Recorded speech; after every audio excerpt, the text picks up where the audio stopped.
ગાંધીનગરમાં અન્ન અને નાગરિક પુરવઠા વિભાગના બજેટની પીસી, જ્યાં આપણી પાસે પાઇપ નેચરલ ગેસનું નેટવર્ક હોવાનું તેમણે કહ્યું. પીએનજી નેટવર્કને પ્રાધાન્ય આપવા કેન્દ્ર સરકારની સૂચના છે. પીએનજીમાંથી એલપીજીમાં કન્વર્ટ કરવા કલેક્ટરને સૂચના આપવામાં આવી. એલપીજીનો પૂરતો જથ્થો આપણી પાસે છે. ગેસ સિલિન્ડર અંગે ડેટા એકત્ર કરવાની થઈ રહી છે કામગીરી.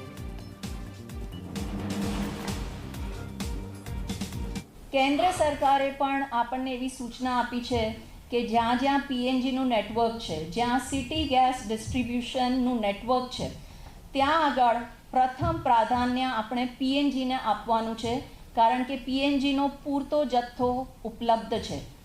તો આપણે પણ એ જ કેન્દ્ર સરકારના સૂચન મુજબ આગળ જઈ રહ્યા છીએ અને અમે જિલ્લા કલેક્ટરશ્રીઓને અને જિલ્લા પુરવઠા અધિકારીઓને એ જ સૂચના આપી છે કે પીએનજીનું કનેક્શન એ જે સિટી ગેસ ડિસ્ટ્રીબ્યુશનની કંપનીઓ છે એમની સાથે સંકલન કરીને જ્યાં જ્યાં શક્ય હોય એને એલપીજીમાંથી પીએનજીમાં કન્વર્ટ કરવું અથવા નવા કનેક્શન આપવા. હાલમાં આપણી પાસે એલપીજીનો પણ પૂરતો જથ્થો છે અને જે બફર સ્ટોક છે એમાં દિન પ્રતિદિન વધારો થઈ રહ્યો છે.